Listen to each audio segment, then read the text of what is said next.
The alarm bells rang through Luna Base like thunder in the night. Commander Hyunwoo Kim jumped from his chair and ran to the main screen. His coffee cup fell to the floor, but he did not care. For the first time in human history, the deep space monitors had found something impossible. "What do we have?"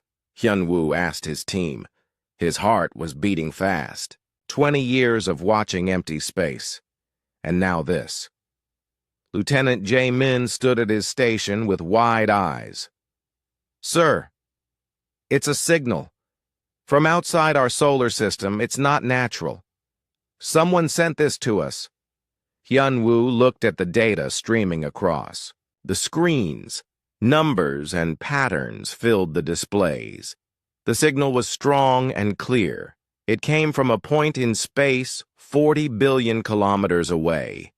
Nothing human had ever gone that far. "Show me the pattern," Hyunwoo said. The main screen changed. Lines of light danced across it like music made visible. The pattern was beautiful and complex. It started with simple math. 2 plus 2 equals 4. 3 times 3 equals 9. Then it grew harder.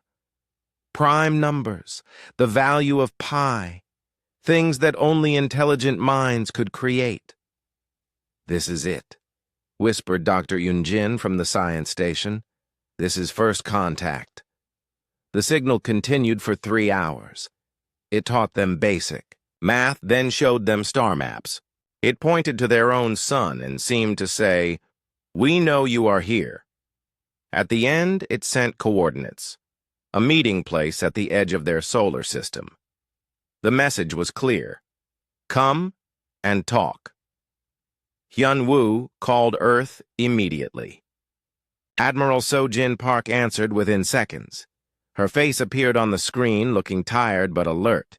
She had been waiting for this call her whole career. "Admiral, we have confirmed alien contact," Hyunwoo said. "They want to meet." Sojin was quiet for a long moment. "Send me everything. All data, all analysis. I want our best people on this within the hour." "Yes, ma'am. What are your orders?" "We go to meet them, but we go prepared." Sojin's eyes were hard as steel.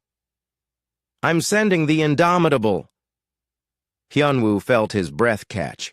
The Indomitable was the biggest, strongest ship humanity had ever built. It was 3 kilometers long and carried 50,000 people.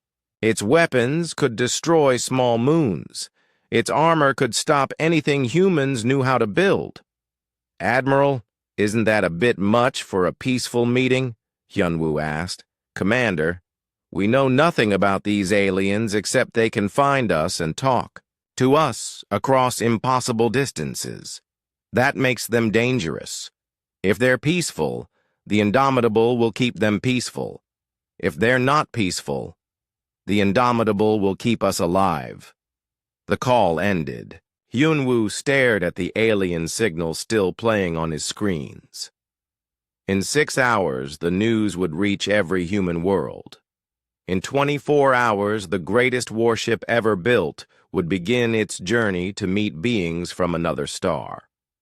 Captain Dong-min. Lee received his orders while eating breakfast in his quarters aboard the Indomitable. The ship was in orbit around Mars, running training exercises with the Colonial Defense Fleet. Dong-min had been in space for 30 years. He had fought pirates in the asteroid belt. He had helped build the first cities on Europa. He had seen humanity spread across 200 star systems. But he had never imagined this day would come. "Captain, to the bridge," he called over the ship's communication system. His voice stayed calm, but inside he felt like a child on his birthday. The bridge of the Indomitable was larger than most city squares. Hundreds of people worked at stations that controlled every part of the massive ship. Windows stretched across the front wall, showing the red surface of Mars below. Captain Dong-min took his seat at the center of it all. Lieutenant Commander Choi, set course for the coordinates Admiral Park sent us. Best speed. Hye-Won Choi looked up from her tactical station. She was young but smart, with eyes that missed nothing. "Sir, that will take us to the very edge of the solar system, beyond Pluto." "I know where it takes us, Commander. Do you have a problem with alien first contact?" Hye-Won smiled. "No, sir. Just checking if you wanted the weapon systems online for our peaceful diplomatic mission." Dong-min almost laughed. The Indomitable carried enough firepower to level continents. Its main guns could punch holes through planets. Its missile systems could destroy entire fleets. Taking it to a peace meeting was like bringing a dragon to a dinner party. Keep the weapons on standby. And Commander, make sure our new friends can see exactly what kind of ship they're dealing with. I want every sensor they have screaming about our capabilities. Down in the engineering sections, Chief Engineer Tae-Hyun was already working. The Indomitable was powerful, but it had never run at full power. Not once since it was built. The ship was too dangerous to test near human worlds. Too dangerous to test near anything humans cared about. "Chief, the captain wants full power available," his assistant said. Tae-Hyun nodded. "Then we give him full power. Start warming up the main reactors, all 8 of them, and prep the secondary systems too." "Sir, that's enough power to run a small star." "Good. Our new alien friends should know what they're dealing with." The Indomitable began to move. Its massive engines lit up like newborn stars. Space itself seemed to bend around the ship as it picked up speed. Other ships in the area moved away quickly. When the Indomitable was in motion, it was safer to be somewhere else. Dr. Yuri Nam worked in her laboratory deep inside the ship. She was humanity's best expert on alien life, even though no alien life had been found before today. She studied the signal data and tried to imagine what kind of beings had sent it. The math was perfect. The star maps were accurate. The communication method was efficient and clear. These aliens were smart, maybe smarter than humans. That could be very good or very bad. "Computer, show me estimated alien technology levels based on signal analysis," Yuri said. The computer thought for a moment, then displayed its results. The aliens had faster-than-light communication. They had deep space sensors that could find hidden worlds. They had power sources that could broadcast across stellar distances. "They're advanced," Yuri said to herself. "Much more advanced than us." But there was something else in the data. Something that made Yuri frown. The signal was too clean, too perfect. It felt like a recording. Like something made to impress rather than to communicate real information. Major Seung-ho Park was drilling his Marines when the ship changed course. He felt the Indomitable turn toward deep space and knew their mission had changed. His soldiers felt it too. They stood straighter. They moved faster. They were ready for anything. "Listen up," Seung-ho told his troops. "We're going to meet aliens. Real aliens from another star. They might be friendly. They might not be. Either way, you represent humanity. Make us look good." His Marines were the best soldiers humanity had ever trained. They could fight in space, on planets, or inside ships. Their weapons and armor were works of art. Each Marine was worth 100 ordinary soldiers. "What if they're hostile, sir?" asked Corporal In-ho. "Then we show them why humans own 200 star systems, and they're just now saying hello." The Indomitable flew through space toward its meeting with destiny. Behind it, every human world watched and waited. Ahead of it, somewhere in the darkness between stars, aliens were coming to meet humanity for the first time. Captain Dong-min sat in his chair and watched the stars. In 3 days, everything would change. Humanity would learn it was not alone. in the universe. The question was, would that be a good thing or a bad thing? He looked at his ship's weapons display and smiled. Either way, humanity would be ready. The Indomitable moved through space like a metal mountain. 3 kilometers from nose to tail, it was bigger than most human cities. Its hull was black as night, made from metals that came from the hearts of dying stars. Those metals cost more than entire planets, but they could stop anything the universe threw at them. Captain Dongmin walked through the ship's corridors with pride. Every section told the story of human achievement. The medical bay could bring people back from almost any injury. The laboratories could create new materials that did not exist in nature. The factories could build anything from computer chips to space fighters. "Captain, we're running at 60% power," reported Chief Engineer Tae-hyun over the communication system. "All systems are green. We'll reach the meeting point in 2 days." "What about full power, Chief?" "Ready when you need it, sir. But, Captain, I should warn you, this ship has never run at full power. Not once. When we tested the weapons on the moon, we only used 10%. When we tested the engines, we used 40%. Full power is untested." Dongmin understood. The Indomitable was built to fight wars that might never come. It was built to destroy enemies that might never exist. It was humanity's insurance policy against a dangerous universe.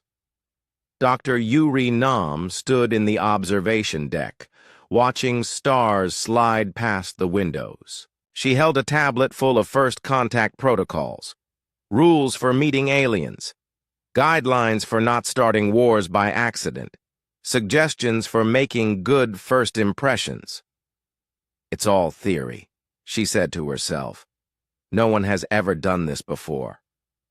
Lieutenant Commander Haewon Choi joined her at the window. "Worried about tomorrow, Doctor?" "Terrified," Yuri admitted. "We're about to meet beings from another world. What if we say the wrong thing? What if we start a war? What if they're so different we can't understand each other at all?" Haewon pointed at the ship around them. "Then we deal with it. That's what humans do. We adapt, we overcome, we win." Yuri looked at the younger woman. Haewon had been born on a colony world. She had never seen Earth. To her, humans ruling 200 star systems was normal. Space travel was normal. Building ships like the Indomitable was normal. "How did we do it?" Yuri asked. 400 years ago, humans were stuck on one world. We had wooden ships and iron tools. Now we have this. "We never stopped trying," Haewon said. "Every problem we faced, we solved. Every wall we hit, we broke through. Every enemy we met, we defeated. That's what humans do." Down in the marine sections, Major Sung-ho Park was showing his troops their new equipment. The aliens might be peaceful, but Marines prepared for war, always. "This is the new armor," Sung-ho explained to his soldiers. "It can stop bullets, lasers, plasma, and most explosions. The helmet gives you perfect vision in any conditions. The power pack lasts for a week of combat." Corporal In-ho raised his hand. "What about the weapons, sir?" Seung-ho smiled and picked up a rifle. It looked simple, but looks could fool you. "This fires tiny metal slugs at 30% the speed of light. One shot can go through a meter of steel. The magazine holds 500 rounds. It never jams, never breaks, and works in any environment." He set down the rifle and picked up something that looked like a small tube. "This is a plasma grenade. It creates a ball of fire hot, enough to melt diamond. The explosion is contained so it won't hurt your friends, but anything in the target area stops existing." The Marines nodded. They were not worried about aliens anymore. With equipment like this, They could fight gods and win. In the ship's command center, Admiral Sojin Park appeared on the main screen. She was calling from Earth, where every human leader was watching and waiting. "Captain Lee, how is your ship?" "Ready for anything, Admiral. The crew is excited. The ship is running perfectly. We'll reach the meeting point on schedule." "Good. I want you to understand something, Captain. The whole human race is watching this mission. If these aliens are friendly, you might be starting the greatest partnership in history. If they're hostile, you might be fighting the first battle of the most important war we've ever faced." Dongmin nodded. "We understand, ma'am. What are your orders if things go wrong?" "Protect humanity, at any cost. The Indomitable carries 50,000 of our best people. Don't waste their lives. But don't let anyone threaten our species either." The call ended. Dongmin looked around his bridge. Hundreds of people worked at their stations. Each one was an expert. Each one was chosen from millions of candidates. The Indomitable carried the best humanity had to offer. Chief Engineer Tae-hyun called from the engine room. "Captain, we're approaching the outer system. Pluto is behind us. We're in deep space now." "Any sign of our visitors?" "Not yet, sir. But our sensors are picking up something strange. There's an energy pattern about 6 million kilometers ahead. It's too regular to be natural." Captain Dongmin felt his heart start beating faster. "Red alert! All stations, prepare for contact. Dr. Nam, report to the bridge. Major Park, have your Marines ready." Across the ship, lights changed from white to red. The peaceful journey was over. First contact was about to begin. Dr. Yuri arrived on the bridge carrying her tablet and a bag full of translation software. She had spent years preparing for this moment, but now she felt like she knew nothing at all. "Doctor, are you ready?" Captain Dongmin asked. "As ready as anyone can be for something that's never happened before." Lieutenant Commander Hai Wan studied her tactical displays. The Indomitable's sensors could see across vast distances. They could detect objects as small as coins from millions of kilometers away. But the aliens were still hidden. "Captain, should I power up the weapons?" Dongmin thought for a moment. Powering up weapons might look hostile, but arriving defenseless might look stupid. "Bring the shields online. Charge the point defense systems. Keep the main guns cold, but ready." "Yes, sir." The Indomitable was humanity's masterpiece. It was built with technology from 200 worlds. Its computers could think faster than human minds.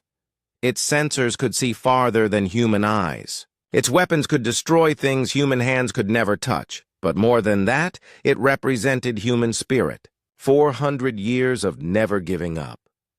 400 years of pushing forward no matter what stood in the way. 400 years of turning impossible into inevitable. Major Seong-ho checked his weapons one more time. His Marines were ready. 5,000 of humanity's finest soldiers, armed with weapons that could level cities. If the aliens wanted peace, they would have it. If they wanted war, they would learn why humans had conquered the stars. "All stations report ready, Captain," Hai Wan announced. Captain Dongmin sat in his chair and watched the stars ahead. Somewhere in that darkness, aliens were coming. Beings from another world, with their own ships and weapons and goals. Open. "A channel to all human worlds," he ordered. The communication system connected him to every human colony, every space station, every ship in the fleet. Billions of people were watching and listening. "This is Captain Lee of the Indomitable. We are about to make contact with alien intelligence. Whatever happens next, remember this. We are human. We do not surrender. We do not retreat. We do not give up. If these aliens come in peace, we will welcome them as friends. If they come in war, we will teach them why humanity rules the stars. He closed the channel and looked ahead. Tomorrow, everything would change. But humans had been changing the universe for 400 years. They were good at it. Take us in, Commander Choi. Let's go meet our new neighbors. The alien ship appeared like a crystal flower blooming in space. One moment there was nothing. The next moment it was there, beautiful and impossible. The ship looked like it was made of glass and light, with curves that flowed like water frozen. In time! Contact! Lieutenant Commander Hei-Wan called out. Alien vessel detected at 2 million kilometers, length approximately 400 meters. Unknown design. No weapons detected. Captain Dong Min stared at the image on his main screen. The alien ship was elegant and graceful. It looked like art. Next to the massive black bulk of the Indomitable, it seemed tiny and delicate. 400 meters? Dongmin asked. Are you sure? Confirmed, sir.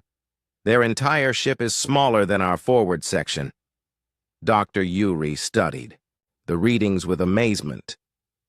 Captain, look at their energy output. That small ship is generating almost as much power as we are. Their technology is incredibly advanced. Open communication channels, Dongmin ordered. All frequencies. The response came immediately. A voice spoke in perfect human language, with no accent and no mistakes. Greetings, beings of the third planet. We are the Vaxi. We welcome you to the greater community of intelligent life. Ambassador Jihai Song stepped forward. She had been sent from Earth specifically for this moment. For 20 years, she had prepared for first contact. Now it was happening, and her hands were shaking with excitement. This is Ambassador Song of the Terran Republic. We are honored to meet you. Thank you for your message and for coming to meet us. The honor is ours, Ambassador Song. May we suggest a face-to-face meeting? We have prepared a small vessel that can transport your delegation to our ship. Captain Dong Min stepped forward. Ambassador, I must come with you, and a security detail. Of course, Captain, we understand your caution. Bring whoever you wish. We mean you no harm. The alien shuttle that came for them was as beautiful as their main ship. It looked like it was made of liquid metal that moved and flowed. When it landed in the Indomitable's hangar bay, the human crew gathered to stare. They had never seen anything like it.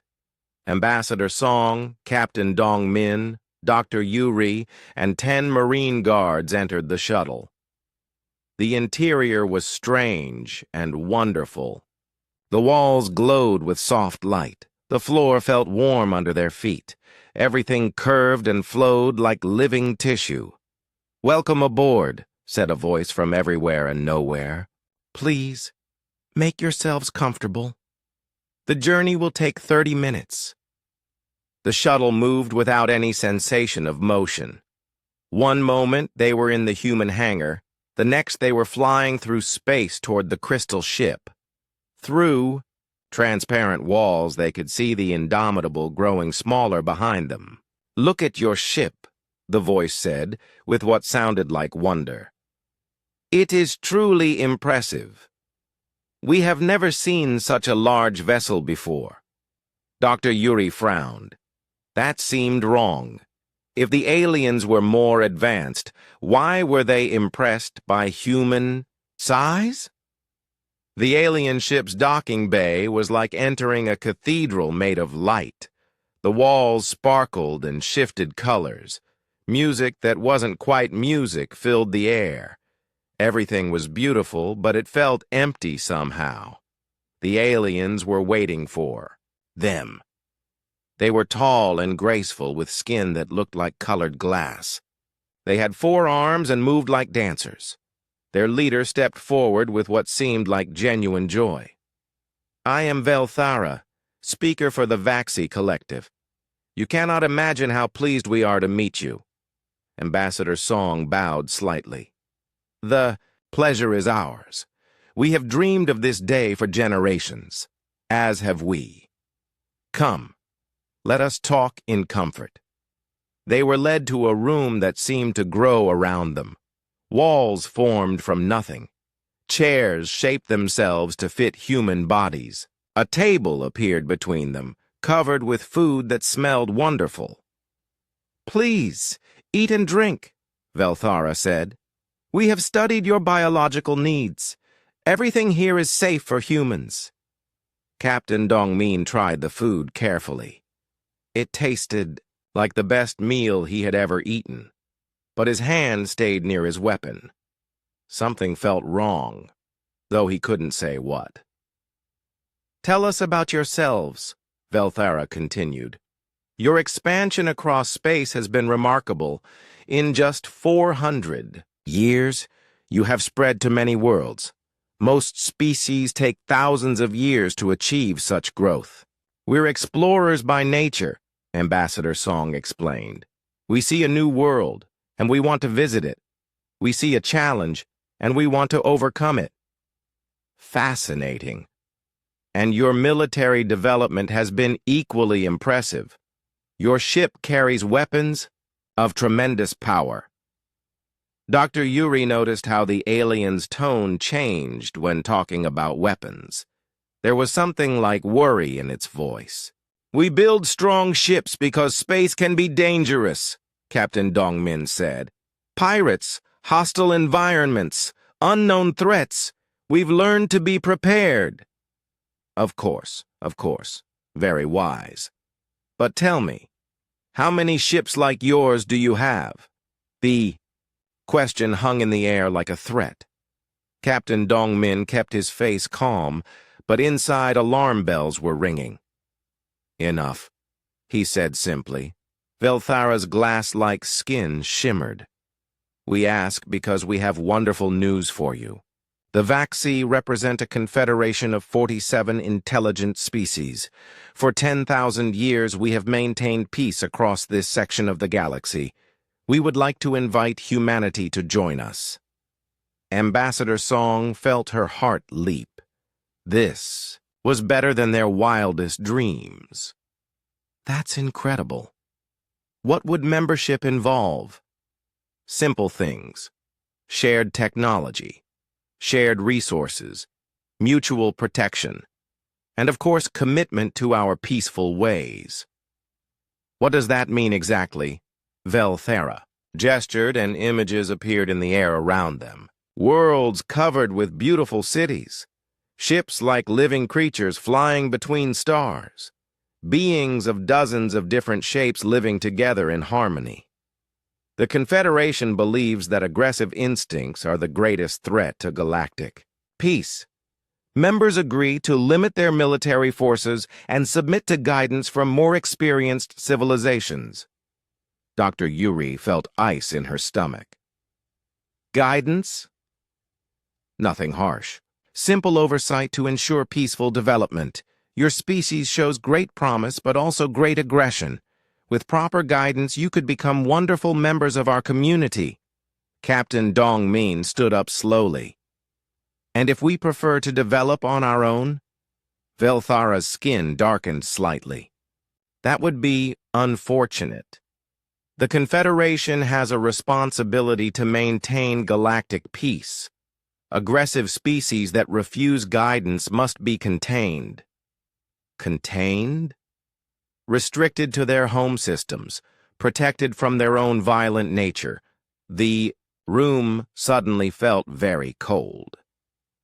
Ambassador Song looked around and noticed things she had missed before. The beautiful decorations were actually sophisticated sensors. The flowing walls could probably become cages in seconds. The Vaxi had not brought them here to negotiate. They had brought them here to deliver demands. "I think we need to return to our ship to discuss this with our government," Captain Dongmin said carefully. Of course, take all the time you need, but please understand, this offer will not remain open forever. The Confederation has protocols for dealing with reluctant species.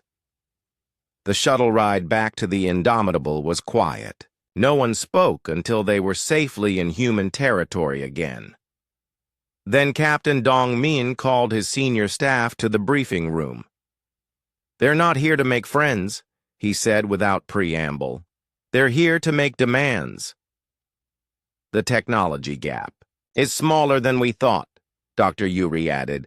They're advanced, but not impossibly so, and they seemed genuinely surprised by the Indomitable's size and power. Lieutenant Commander Hei-Wan pulled up tactical displays. Their ship is beautiful, but I'm not seeing massive weapons or defenses.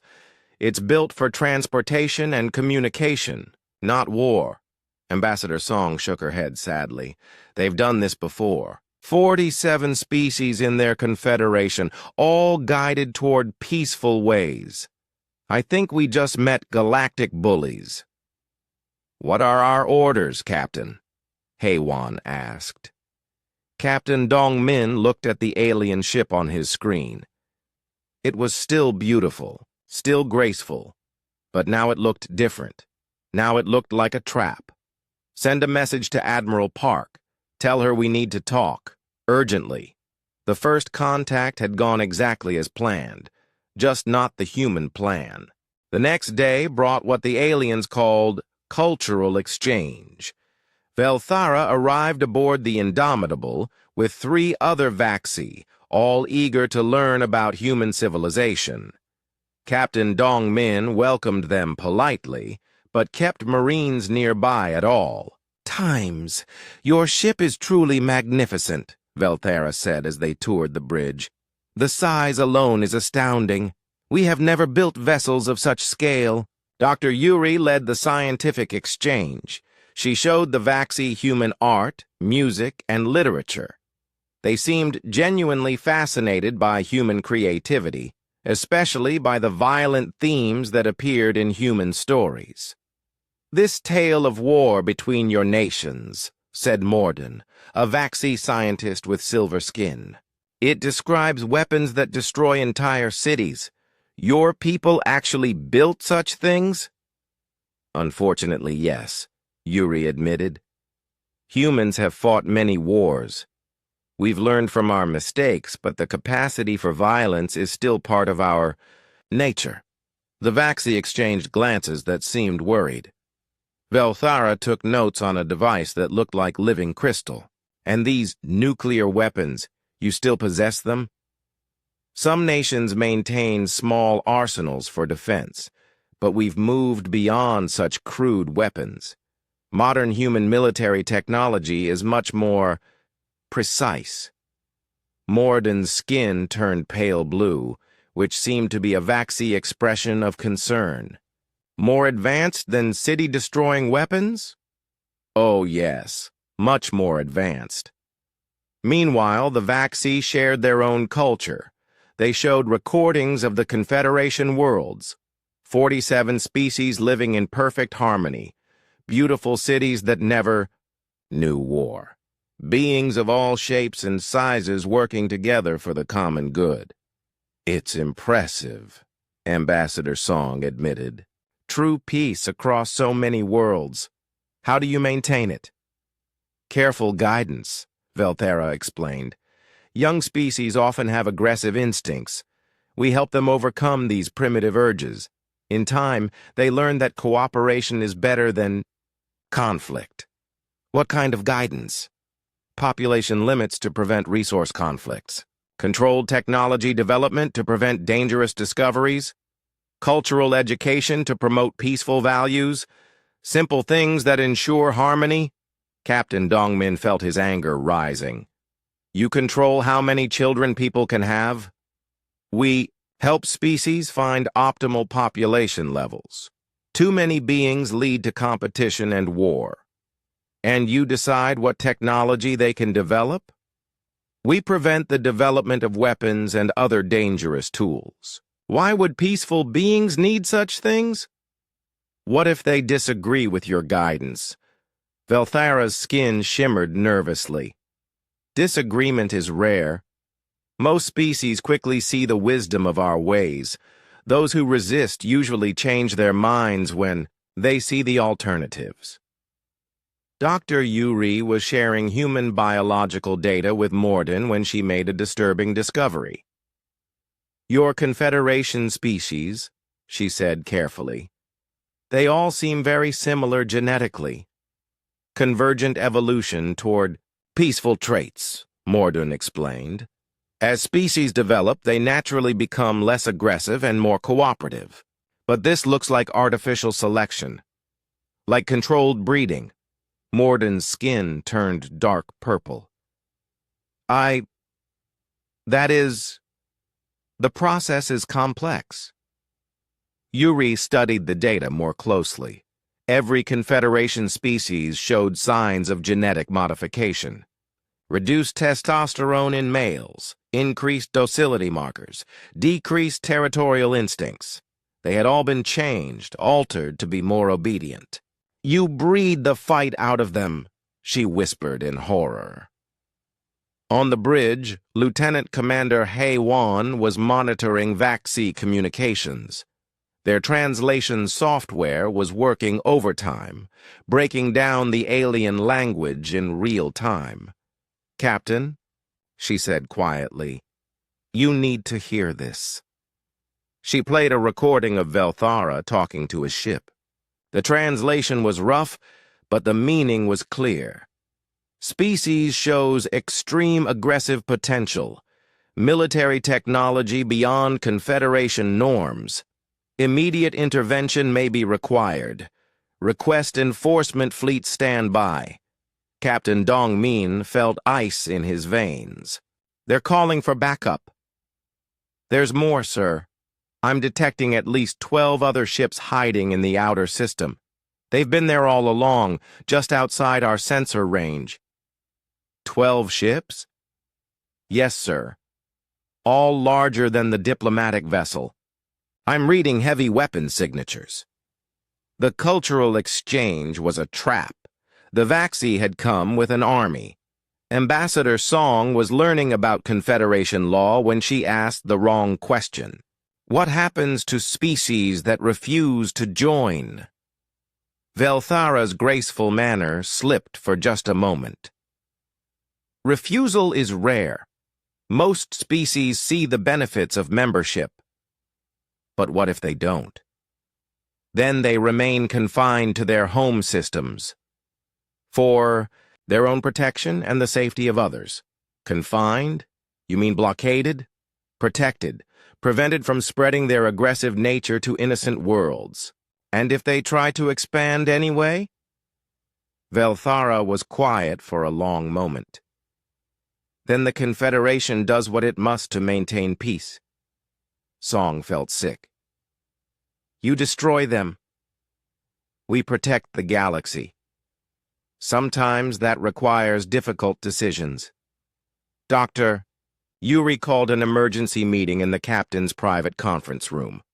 Only the senior staff attended with armed Marines guarding the door. They're not a peaceful confederation, she said without preamble. They're slavers. Every species in their collection has been genetically modified for obedience. They're bred to be docile. The ships in the outer system confirm it, Hei-Wan added. This was never a diplomatic mission. It's a conquest fleet. Captain Dongmin contacted Admiral Park on Earth. The quantum communication took several minutes to establish. But when it connected, the Admiral's face was grim. Captain, we've been monitoring your situation. How bad is it? Worse than we thought, ma'am. They've done this before. 47 times. They find a developing species, offer membership in their confederation, then either control them or destroy them. And they think we're just another primitive species they can bully. Yes, ma'am. They're impressed by the indomitable, but they think it represents our peak technology. They have no idea what humanity is really capable of. Admiral Park was quiet for a moment. Captain, I'm authorizing you to show them. Ma'am? Show them what the Indomitable can really do. Show them what humanity builds when we're serious about war. Admiral, that might start a conflict we can't control. Captain, that conflict started the moment they decided to treat us like children. The only question now is whether we fight it as equals or as slaves. The meeting with the Vaxi resumed that evening. Velthara and his team seemed pleased with their cultural exchange. They believed. They understood humanity now. Your species shows great potential, Velthara announced. We are prepared to offer you preliminary membership in the Confederation. What would that involve? Ambassador Song asked. Simple first steps. Reduction of your military fleet by 70%. Withdrawal from most of your colony worlds. Acceptance of Vaxi advisors on your home world. And if we refuse? Velthara's skin darkened. Why would you refuse? We offer you peace, prosperity, and protection. Captain Dongmin stood up slowly. Because we're not children, and we're not slaves. Captain, Velthara said carefully, you should know that the Confederation has resources you cannot imagine. Your impressive ship would not survive a conflict with us. You think so? We know so. Captain Dongmin smiled, and it was not a friendly expression. Then you don't know humans very well. He activated his communication system. All hands, this is the captain. Prepare for full power demonstration. I repeat, prepare for full power demonstration. Across the ship, Chief Engineer Tae Hyun began activating systems that had never been used before. The Indomitable began to wake up, and space itself started to tremble. The formal negotiation chamber aboard the Indomitable was designed to impress. High ceilings, polished metal walls, and a massive table that could seat 50 delegates. But today it felt like a courtroom with humanity on trial. Velthara entered, with 6 other Vaxi, all wearing what looked like ceremonial robes that shifted color with their movements. They carried devices that hummed with unknown energy. Ambassador Song recognized the setup immediately. This was not a negotiation. This was a judgment. Please be seated, Velthara said, but his tone had changed. The friendly diplomat was gone, replaced by something colder and more commanding.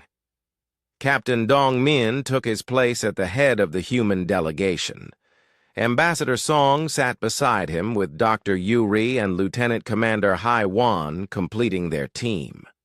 Marines stood along, the walls, their weapons prominently displayed. We have completed our evaluation of human civilization, Velthara announced. The Confederation has reached a decision regarding your species. Evaluation? Ambassador Song asked. I thought we were here for cultural exchange. Cultural exchange was part of our evaluation process. We needed to understand your nature before making our offer. One of the Vaxi activated a device, and holographic images filled the air above the table. Human cities, human ships, human weapons, all recorded during their visit. Your species shows remarkable technological advancement, Velthara continued, but also extreme aggressive tendencies. Your entertainment celebrates violence. Your history is filled with warfare. Your current military capabilities far exceed peaceful needs.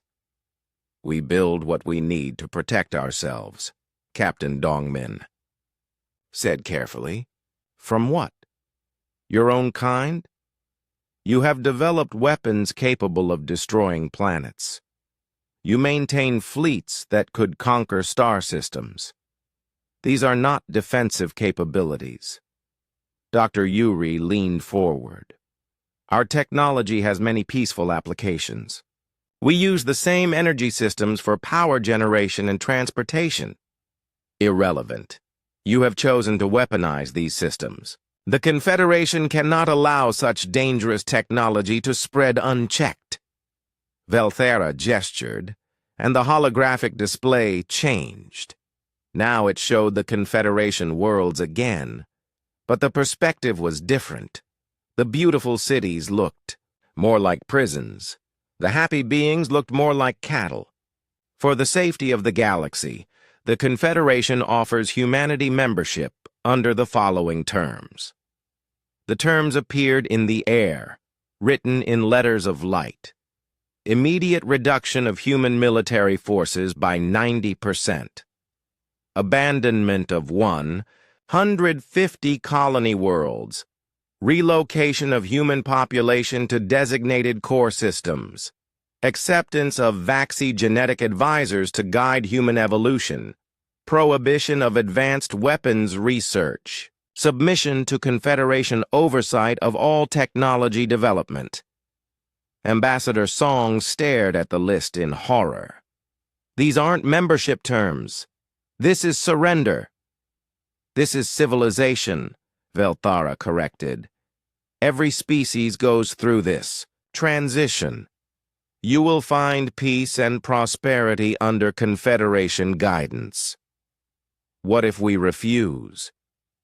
Refusal is not an option.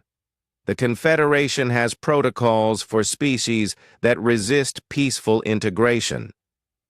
Captain Dongmin stood up slowly. And those protocols are? Quarantine. Your species will be confined to your birth system. All expansion beyond your original world will be prohibited. Commerce with Confederation members will be forbidden. A prison. Protection. For you and for others. Lieutenant Commander Hei-Wan checked her tactical display. The hidden Vaxi ships were moving closer, taking up positions around the Indomitable. 12 vessels, each one bristling with weapons. And if we break this quarantine? Captain Dongmin asked. Velthara's skin turned dark blue. Then the Confederation will do what it must to protect innocent civilizations. You'll destroy us. We will end the threat. Dr. Yuri felt her anger rising. How many species have you done this to? How many civilizations have you destroyed? The Confederation has existed for 10,000 years. In that time, we have guided 47 species to peaceful enlightenment. We have quarantined 12 species that refused guidance. We have been forced to eliminate 3 species that threatened galactic stability. Eliminated. They chose violence over peace. The Confederation chose survival over sentiment. Ambassador Song looked around the table at her colleagues. They all understood now. The Vaxi were not offering membership. They were offering slavery or death. How long do we have to decide? She asked. The Confederation is patient.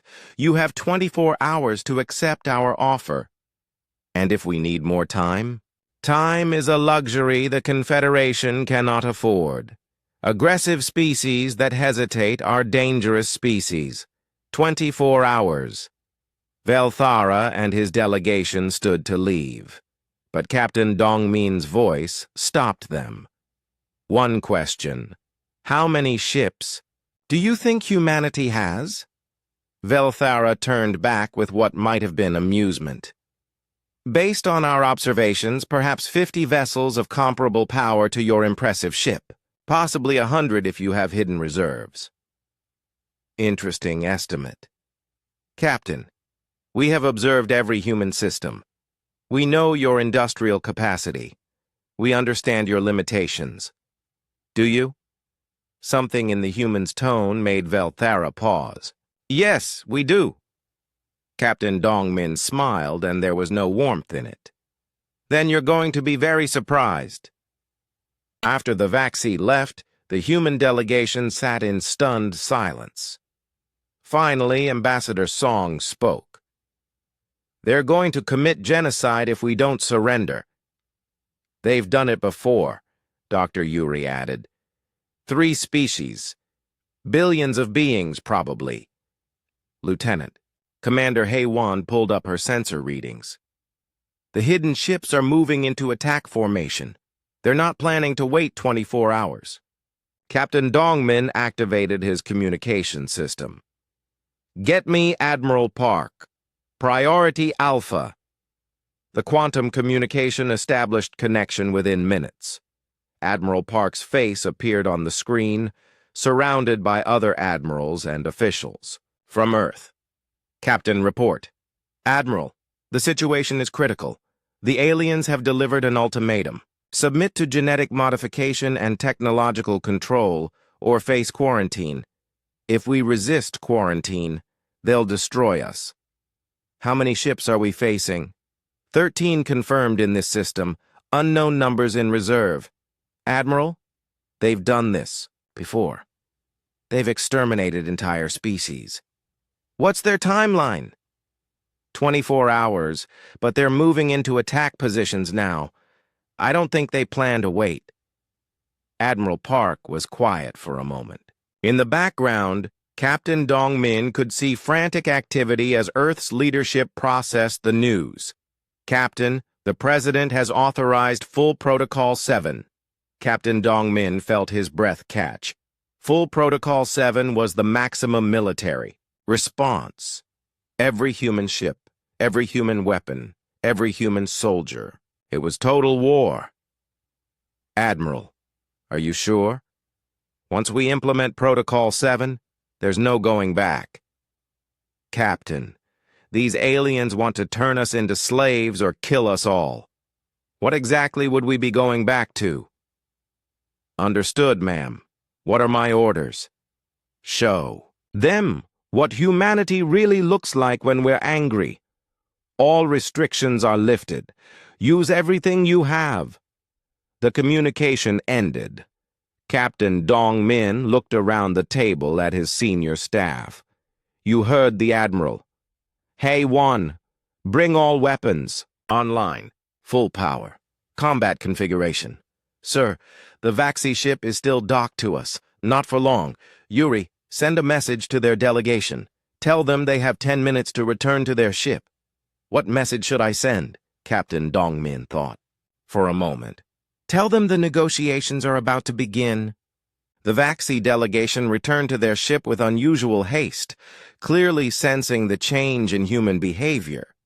As their crystal vessel detached from the Indomitable, Captain Dongmin opened a channel to Admiral Park. Admiral, before we begin demonstrations, I want to make sure the Vaxi understand what they're facing. Agreed, Captain. Let's give them a proper introduction to human military doctrine. The main screen activated, showing Admiral Park surrounded by the entire human military leadership. Fleet commanders from 200 star systems, marine generals who had conquered planets, scientists who had built weapons that could crack moons. Velthara of the Vaxi Collective, Admiral Park began. You have made certain assumptions about human capabilities. Before this situation escalates further, we feel you should understand the reality of what you're threatening. Velthara's image appeared on the split screen, his crystalline skin flickering with nervous colors. Admiral Park, your ship is impressive, but the Confederation has resources you cannot comprehend. I'm sure you believe that. Tell me, what do you estimate our total fleet strength to be? Perhaps 100 vessels of significant capability. We have conducted thorough reconnaissance. Admiral, Park smiled coldly. Commander Chen, please show our guests the current fleet status. The display changed to show a tactical map of human space. Red dots began appearing, each one representing a human warship. First dozens, then hundreds, then thousands. The dots multiplied until they covered the map like a Red Sea. Current active fleet status. Admiral Park announced. 42,637 vessels of cruiser class or above. 15,846 vessels of Dreadnought class. 312 vessels of Titan class. Velthara's skin went completely white. That's impossible. Our reconnaissance shows... Your reconnaissance found what we wanted you to find. Did you really think a species that colonized 200 star systems in 400 years would have only 100 ships? Dr. Yuri watched the aliens' reaction with fascination and horror. The Vaxi was realizing that humanity was not another primitive species to be bullied. They were facing a military superpower.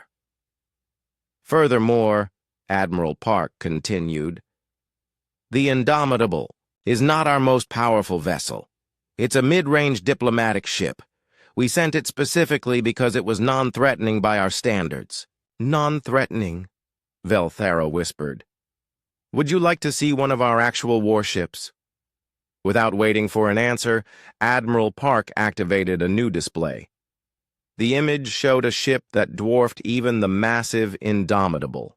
It was 10 kilometers long, bristling with weapons that looked like they could destroy small planets. The TDS Apocalypse.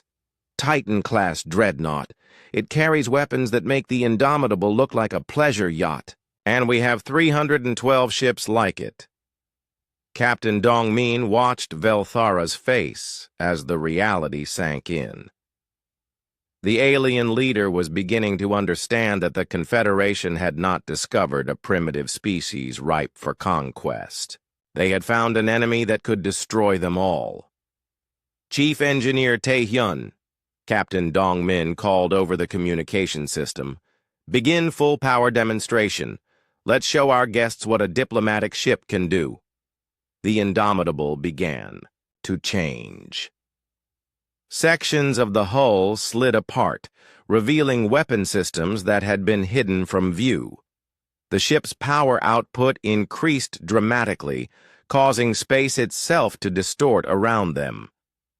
What you're seeing, Captain Dongmin explained, to Velthara, is about 40% of this ship's total capability. We've never tested it at full power because the energy release would damage everything within 1,000,000 kilometers. Lieutenant Commander Haewon activated the targeting systems. Asteroids throughout the system suddenly began exploding as the Indomitable's long-range weapons found their targets. Each blast released more energy than the Confederation's most powerful bombs. Jesus Christ, whispered Dr. Yuri. She had known the ship was powerful, but she had never seen it in action before. The demonstration continued for 10 minutes. Asteroids simply ceased to exist. The Indomitable's defensive systems created energy barriers that could stop anything. Its sensors mapped every ship in the system down to the smallest component. This is just one ship, Captain Dongmin said quietly. One mid-range vessel on a diplomatic mission. Velthara was frantically communicating with his hidden fleet. Captain, Dongmin could see the panic in the aliens' movements. Admiral, Haewon reported, I'm detecting massive energy signatures throughout the solar system. The entire Terran defense fleet is powering up their weapons. The tactical display updated to show the positions of human ships throughout the system. They had been there all along, hidden and waiting. Hundreds of vessels, each one more powerful than anything in the Vaxi fleet. You wanted to negotiate from a position of strength, Admiral Park said to Velthara. So did we. Dr. Yuri made a disturbing discovery as she analyzed the incoming data. Captain, look at this. The power signatures we're detecting aren't just from this system. Human fleets throughout the galaxy are activating their weapons. All of them? Every ship, every station, every orbital defense platform. The entire human military is going to full combat readiness. Captain Dongmin felt a chill. Protocol 7 meant humanity was preparing for total war. Every resource, every weapon, every soldier was being mobilized. Velthara, Admiral Park said, you spoke of your Confederation's resources. Let me tell you about human resources. We have 40,000 warships. We have 5 million Marines. We have colonies on 800 worlds. We have weapons that can sterilize planets and shields that can stop stars from exploding. But more importantly, we have something your Confederation has forgotten. We remember how to fight. For 400 years, humans have been soldiers, explorers, and survivors. We've conquered death, distance, and every enemy we've ever faced. Velthara's ship was trying to retreat, but human vessels surrounded it on all sides. The beautiful crystal ship that had seemed so elegant now looked fragile and helpless. Your Confederation has spent 10,000 years domesticating other species, Admiral Park continued. You've forgotten what a real military power looks like. You've forgotten what happens when you threaten a species that fights back. We were offering you membership. You were offering us slavery. There's a difference. Captain Dong Min leaned forward. Velthara, I want you to understand something. The human race has never surrendered. Not once in our entire history. We've faced extinction, plague, war, and disaster. Each time we've survived and grown stronger. What do you want from us? That's the wrong question. The right question is, what are you going to do about the 46 species you've enslaved? What are you going to do about the billions of beings you've genetically modified into obedience? Velthara's skin flickered through rapid color changes. The Confederation maintains galactic peace. The Confederation maintains galactic slavery. That ends now. Admiral Park's voice carried the weight of humanity's determination. You have a choice, Velthara.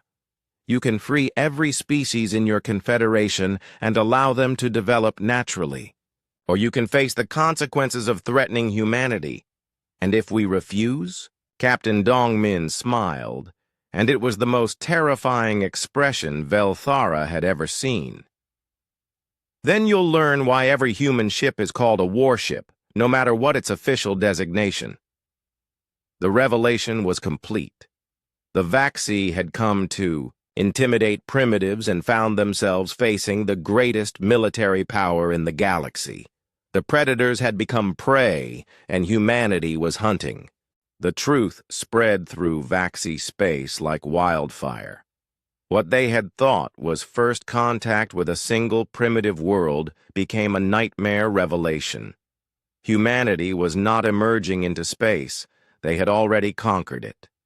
200 star systems, 800 colonies, 40,000 warships. Velthara's desperate communications to the Confederation leadership grew more panicked by the hour. You don't understand, he transmitted to the Vaxi homeworld. These humans, they're not primitives. They're a military superpower. They have weapons we can't comprehend. The response from the Confederation Council was swift and dismissive. Impossible. Our reconnaissance shows a single large vessel. Contain them until the enforcement fleet arrives. The enforcement fleet won't be enough. Velthara's skin was cycling through rapid color changes of extreme distress. They have thousands of ships. Their weakest vessel has more firepower than our strongest Dreadnought. Major Sung Ho Park was conducting training exercises in the Indomitable's main hangar bay when Captain Dong Min called for a demonstration. The Vaxi needed to see human ground combat capabilities. Major, I want you to show our guests what human Marines can do. Full equipment, live fire exercise. Yes, sir.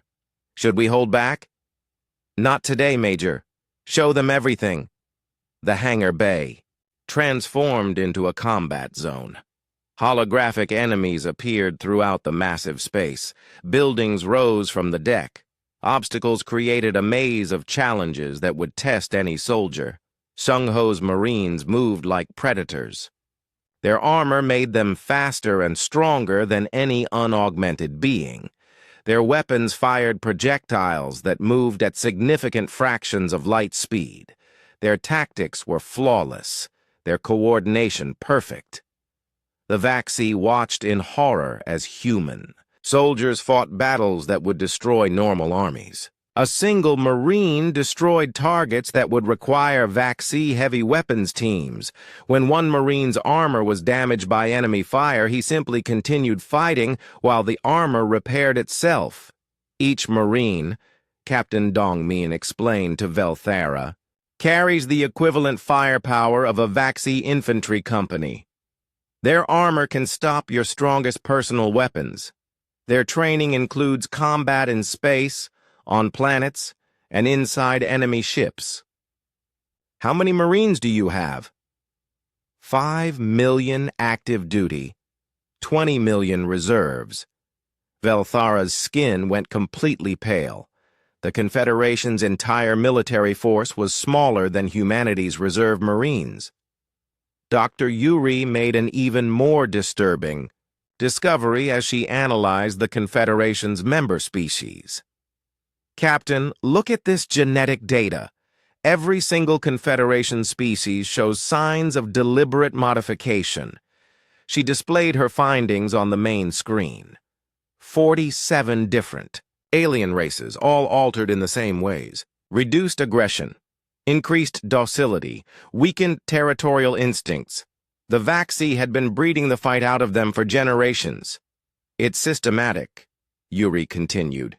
They identify aggressive traits and remove them. Independence, curiosity, the desire to explore. They've eliminated everything that makes a species truly free. How long does the process take? Based on the genetic evidence, about 500 years per species. They're very patient. Captain Dongmin felt sick. 500 years of gradual enslavement. No wonder their confederation is so peaceful. They've lobotomized entire civilizations. Lieutenant Commander Haywan's sensors detected massive movement throughout the galaxy. Captain, I'm reading ships moving toward Confederation space from human territory. Lots of ships. The tactical display updated to show the scope of human mobilization. Battle fleets from every sector were converging on Confederation worlds. Not to attack, but to liberate. Admiral Park is moving fast, Captain Dongmin observed. She's not giving the Confederation time to prepare defenses. Sir, I'm also detecting something else. The Confederation's member species are responding to our presence. Some of their ships are breaking away from Confederation formations. Breaking away how? They're not following Vaxi orders anymore. It's like they're waking up. The phenomenon spread throughout Confederation space. Species that had been docile for centuries were suddenly asking questions. Why couldn't they build their own ships? Why couldn't they explore new worlds? Why did they need Vaxi permission for everything? On the former human colony of Kepler 442b, a Confederation monitoring station received its first message from the Terran Defense Fleet. Attention Confederation forces. This is Admiral Sarah Kim of the Human Liberation Fleet. You are occupying sovereign human territory. Withdraw immediately or face the consequences. The Vaxi station commander was confused. There are no humans in this system. This world was catalogued as uninhabited. Check your records again. Human colonists established New Sol here 15 years ago. We have 800,000 citizens on that planet. The Vaxi checked their databases frantically. Sure enough, there were indeed humans on the planet, but their records showed the colony as contained and under observation. We were monitoring them for their own safety. You were illegally occupying human territory. You have 1 hour to evacuate. Similar scenes played out across dozens of systems. Humans were everywhere the Confederation thought they had contained them. Colonies that should have been isolated were thriving. Settlements that should have been primitive were launching their own starships. Velthara watched his civilization's power crumble in real time. The Confederation fleet that was supposed to enforce their will against humanity was being surrounded by human vessels that outgunned them 10-1. "This is impossible," he transmitted to his superiors. "How did they spread so far without us knowing?" The answer came from Dr. Yuri's continued analysis. "They've been watching you for decades," she told Velthara. "Every time you found a human colony, we built 10 more in places you couldn't detect. Every time you cataloged a human ship, we built 100 more that looked like asteroids or space debris. You've been playing a shell game with the entire galaxy for 50 years. While you thought you were containing us, we were surrounding you," Chief Engineer Tae-hyun reported from the engine room. "Captain, we're receiving standby orders from Fleet Command. They want us ready to demonstrate full power." "Full power? Chief, we've never tested this ship at full power." "I know, sir. That's why it's going to be so impressive." Captain Dongmin looked at Velthara's terrified face on the screen. "You wanted to see human capabilities? Tae-hyun, bring us to full power, everything we've got." The Indomitable began to change in ways that defied physics. Energy cascaded across its hull like liquid lightning. Space-time itself warped around the massive vessel. The ship's weapons powered up to levels that could crack planets. "This is full power," Captain Dongmin announced. "This is what a human diplomatic ship can do when we stop being polite." The energy release was so massive that Vaxi ships throughout the system shut down their own weapons in self-defense. Their sensors couldn't even process the readings. It was like trying to measure the output of a star. "And this," Captain Dongmin continued, "is still not our most powerful ship." Velthara's communication system crackled with desperate messages from Confederation worlds. Their enforcement fleets were surrendering without firing a shot. Their member species were declaring independence. Their 10,000-year empire was collapsing in a matter of hours. "What do you want?" Velthara whispered. "Freedom," Captain Dongmin replied. "For every species you've enslaved, for every world you've contained, for every being you've modified to be more obedient. The Confederation maintains order. The Confederation maintains slavery, and slavery just met its natural enemy."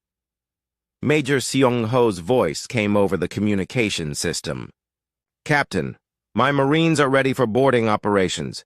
Give us the word, and we'll liberate every Confederation ship in the system." "Stand by, Major. I think our guests are beginning to understand their situation." Velthara looked around at his crew, all of them showing the same pale, terrified skin color.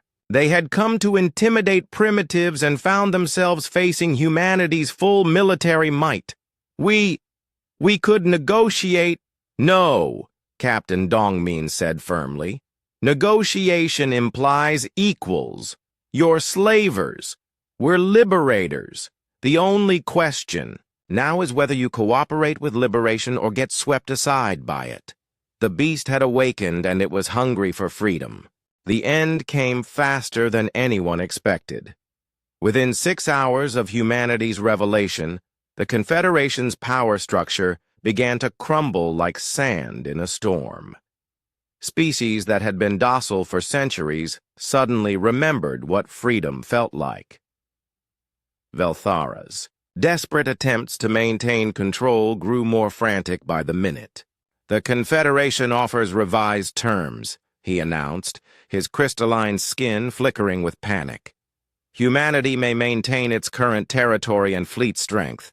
We seek only peaceful coexistence." Captain Dongmin listened to the offer with cold amusement. That's generous of you, but you're missing the point. This isn't about humanity anymore. It's about the 46 species you've enslaved. They are not enslaved. They are guided, protected. Dr. Yuri activated her analysis displays, showing the genetic modifications forced on every Confederation member. Protected from what? Their own free will? They chose peaceful development after 500 years of genetic manipulation to make them docile. Yuri's anger was visible now. You've performed genocide on an entire galaxy, not by killing bodies, but by killing souls. Admiral Park's image appeared on the main screen, her face hard as granite. Velthara, we've been monitoring Confederation communications. Your enforcement fleets are attempting to mobilize against liberated worlds. We maintain order. You maintain oppression. And that ends now. The tactical display updated to show the true scope of human response. Battle fleets had appeared in every Confederation system simultaneously. Not just ships. Entire armadas that dwarfed anything the galaxy had ever seen. How? Velthara whispered. How did you move so many ships? So quickly? Lieutenant Commander Haywan smiled grimly. We've had them in position for months, hidden in asteroid fields, disguised as space debris, waiting in dimensions you don't even know exist. When you declared your intentions, we were already surrounding you. Major Sung Ho's voice came over the communication system. Captain, we're receiving surrender requests from Confederation ships throughout the system. Their crews want to defect. Defect? Sir, it turns out many Confederation species still have individuals with unmodified genetics, hidden populations that maintained their original nature. They're rising up against vaccine control. The revolution was spreading faster than anyone could track. On world after world, genetically modified populations were being contacted by their unmodified cousins. The truth about their condition was spreading like wildfire. We can stop this, Velthara said desperately. The Confederation has resources, ancient technologies, weapons from the early days of our expansion. You mean from back when you actually had to fight for your conquests? Captain Dongmin asked. Before you learned to use genetic modification? As a weapon? We have planet killers, ships that can destroy entire star systems. Admiral Park's expression didn't change. So do we. The difference is we don't need to use them to win. As if to prove her point, reports began flooding in from across Confederation space. Human forces were liberating worlds without firing a shot. The mere presence of human fleets was enough to trigger uprisings as modified populations learned the truth about their condition. This is impossible, Velthara muttered. 10,000 years of civilization. 10,000 years of peace. 10,000 years of slavery, Dr. Yuri corrected. And it's ending today, Chief Engineer Tai Hyun reported from the engine room. Captain, I'm detecting massive energy buildups from Confederation space. They're powering up their ancient weapons. Are they a threat?